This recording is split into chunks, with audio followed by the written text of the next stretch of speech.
नमस्कार दोस्तों, आप देख रहे हैं यूथ इंडिया लाइव और मैं हूं आपके साथ अश्विनी सिंह राजपूत।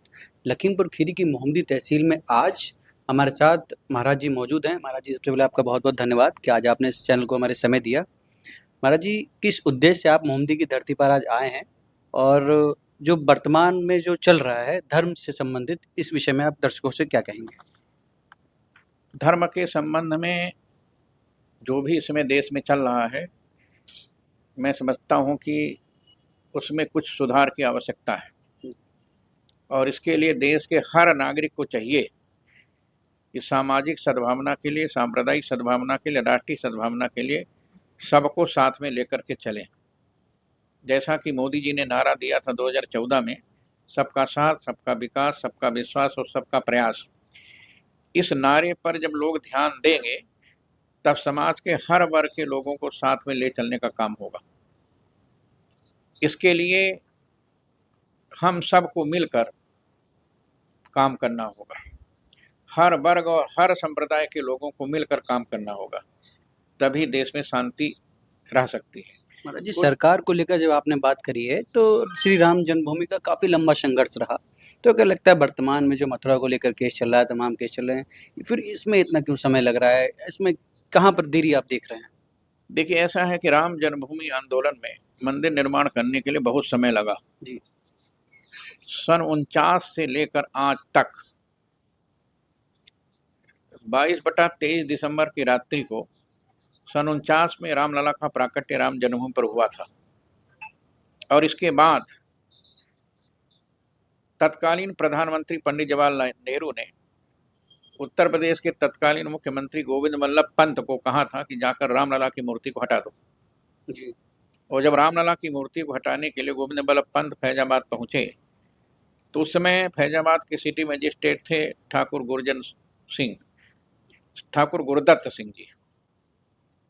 सिटी मजिस्ट्रेट ने गोविंद वल्लभ पंत को रोक दिया और कहा, यहाँ पर गोरखपुर के महंत दिग्विजय नाथ जी आए हुए हैं हजारों लोगों को लेकर, कि रामलला की मूर्ति हटने नहीं दूंगा। यदि आप जाएंगे तो संघर्ष होगा और उस संघर्ष को मैं रोक नहीं पाऊंगा, इसलिए आप यहाँ से सीधे लखनऊ वापस चले जाइए। और सिटी मजिस्ट्रेट ठाकुर गुरदत्त सिंह के कहने पर गोविंद वल्लभ पंत वापस चले गए और इसके बाद कोर्ट में निर्णय हुआ कि जब तक मंदिर का निर्णय नहीं हो जाता तब तक रामलला की मूर्ति कोई हटा नहीं सकता। जी।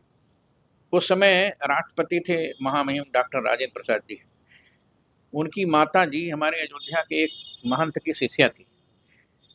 जवाहरलाल नेहरू ने जब ये आदेश दिया कि मूर्ति को हटा देना चाहिए, तब महात्मा लोग गए थे डॉक्टर राजेंद्र प्रसाद जी के पास, उनकी माता जी से मिले और माता जी ने अपने बेटे डॉक्टर राजेंद्र प्रसाद से कहा था कि बेटा, यदि हमको जिंदा रखना चाहते हो तो रामलला की मूर्ति नहीं हटे। रामलला की मूर्ति हटेगी तो मेरा प्राण निकल जाएगा। और तब डॉक्टर राजेंद्र प्रसाद जी पंडित जवाहरलाल नेहरू को बुलाया था और कहा था, देखो मेरी माँ है और मेरी माँ मर जाएगी तो रामलला की मूर्ति हटेगी तो, और यदि मेरी माँ मर जाएगी तो मैं जिंदा रहकर क्या करूँगा। तब उस समय पंडित जवाहरलाल नेहरू विवश हो गए और कोर्ट ने आदेश दिया था कि जब तक निर्णय नहीं हो जाता तब तक रामलला की मूर्ति यथावत रहेगी। मैं बताऊं, तब से मुकदमा चल रहा है। आपके माध्यम से संघर्ष काफ़ी लंबा रहा है। मैं आपको बता देना चाहता हूँ, मोहम्मदी में भी हमारे कई ऐसे लोग रहे हैं जिन्होंने राम मंदिर में अपनी एक भूमिका निभाई है। मैं आपसे एक सवाल ये भी करना चाहता हूँ कि आप पूर्व में सांसद रहे हैं। अभी हाल ही में एक चुनाव हुआ था लोकसभा का, तो एक अयोध्या से भी सांसदी की सीट हार गई। तो क्या कारण रहा? कहाँ पर क्या सरकार की ऐसी कमी रही कि ये हार का अब सामना करना देखिए, पड़ा? ऐसा है, ये तो भाजपा के उन लोगों से पूछना चाहिए जो उसके जिम्मेदार हैं। जी। जिम्मेदार यहाँ के मुख्यमंत्री हैं, यहाँ के अध्यक्ष हैं, उनसे पूछना चाहिए कि ये कैसे हो गया। उसकी जिम्मेदारी मेरी नहीं थी, जी। उसकी जिम्मेदारी इन दो महापुरुषों की थी। ये अध्यक्ष को पूछना चाहिए था और मुख्यमंत्री से पूछना चाहिए था कि आखिर क्यों हुआ, क्यों अयोध्या सीट हार गई। जी। देखिए, मैं बताऊं, अयोध्या सीट हारी नहीं। जी। अयोध्या की जो विधानसभा है वो जीत गई, लेकिन बाकी जो 4 विधानसभा थी वो हार गई। जी। लेकिन इसके पीछे कारण वहाँ का प्रशासन था। जी। वहाँ के प्रशासन को वहाँ के डीएम को, वहाँ के एसपी को, यहाँ के दरोगा को, वहाँ के एडिशनल एसपी को, वहाँ के एडीएम एसडीएम को कांग्रेस ने और सपा के लोगों ने खरीद लिया था। जी। हमको जहाँ तक सूचना मिली, ये सारे अधिकारी बिक चुके थे, जिसका परिणाम था कि अयोध्या लोकसभा, फैजाबाद लोकसभा के लोग वोट डालने तक नहीं पहुँच पाए। ऐसी घेराबंदी कर दी गई थी। अयोध्या सीट हरा दो तो लोगों को विश्वास हो जाएगा कि रामलला के प्रति अयोध्या के लोगों में श्रद्धा नहीं है। निगेटिविटी फैला दी जाए कहीं न कहीं, ऐसा आप चाहते हैं ये बताना? बात जानबूझकर, और इसको हमारे पदाधिकारी लोग समझ नहीं पाए। इसको हमारे, मैं नाम नहीं लेना चाहूँगा, कुछ जी। तथाकथित जी। भाजपा के पदाधिकारी लोग समझ नहीं पाए, जिम्मेदार लोग समझ नहीं पाए। ये समझ गए होते तो ऐसी स्थिति नहीं होती। महाराज जी, अंतिम प्रश्न आपसे है कि वर्तमान में जो युवा पीढ़ी है, जिस दिशा की ओर चल रही है, मैं चाहता हूँ कि युवाओं के लिए क्या संदेश है कि वो धर्म की ओर अग्रसर हों और धर्म की ओर प्रचार करें? क्या ऐसा आपका संदेश है युवाओं के लिए? देखिए, युवाओं को इस देश के आतंकवादियों की दशा को देखने के बाद भारत के हिंदू युवकों को भविष्य के लिए तैयार रहना चाहिए कि हमको भी अपनी युवा शक्ति को संगठित कर समाज के लोगों के साथ में ऐसा बर्ताव रखना चाहिए जिससे कि एक आवाज़ पर सारी युवा शक्ति इकट्ठा हो जाए।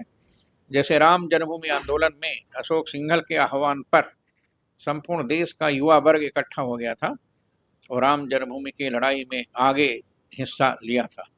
इस समय भी देश की हिंदू युवा शक्ति को आवश्यकता है कि समाज की रक्षा के लिए, देश की रक्षा के लिए और हिंदुत्व की रक्षा के लिए संगठित होकर के एक हो जाए, तो दुनिया की कोई ताकत भारत को पराजित नहीं कर सकती। लगता है हमारे संत जन लोग इस क्षेत्र में कार्य कर रहे हैं युवाओं के लिए? हाँ, संत लोग लगे हुए हैं। संतों के जो आश्रम हैं हिंदुत्व के लिए, समाज के लिए, धर्म के लिए, अध्यात्म के लिए, और वो सभी संत समाज ये हिंदुत्व स्वाभिमान को जागृत कराने के लिए लगे हुए हैं। मुझे पूर्ण विश्वास है कि इस प्रकार कोई समाचार मिलेगा तो संत समाज जो आश्रमों में बैठा हुआ है, जैसे राम जन्मभूमि आंदोलन के लिए अपने आश्रमों को छोड़ करके सड़कों में आ गया था, आज भी संत समाज हिंदुत्व की रक्षा के लिए बाहर निकलने को तैयार है। महाराज जी, बहुत-बहुत धन्यवाद कि आज आपका मोहम्मदी की धरती पे आगमन हुआ। आपने समय दिया, इसके लिए चैनल बहुत-बहुत आपका आभार प्रकट करता है। तो हमारे साथ महाराज जी तमाम जो धर्म से संबंधित जो चीज़ें थी, वो हमने आपको दिखाई। ऐसे ही तमाम चीज़ें हम आपको दिखाते रहेंगे। आप देख रहे हैं यूथ इंडिया लाइव। मैं सुनील सिंह राजपूत, कैमरामैन प्रिंस के साथ। जय हिंद, जय भारत।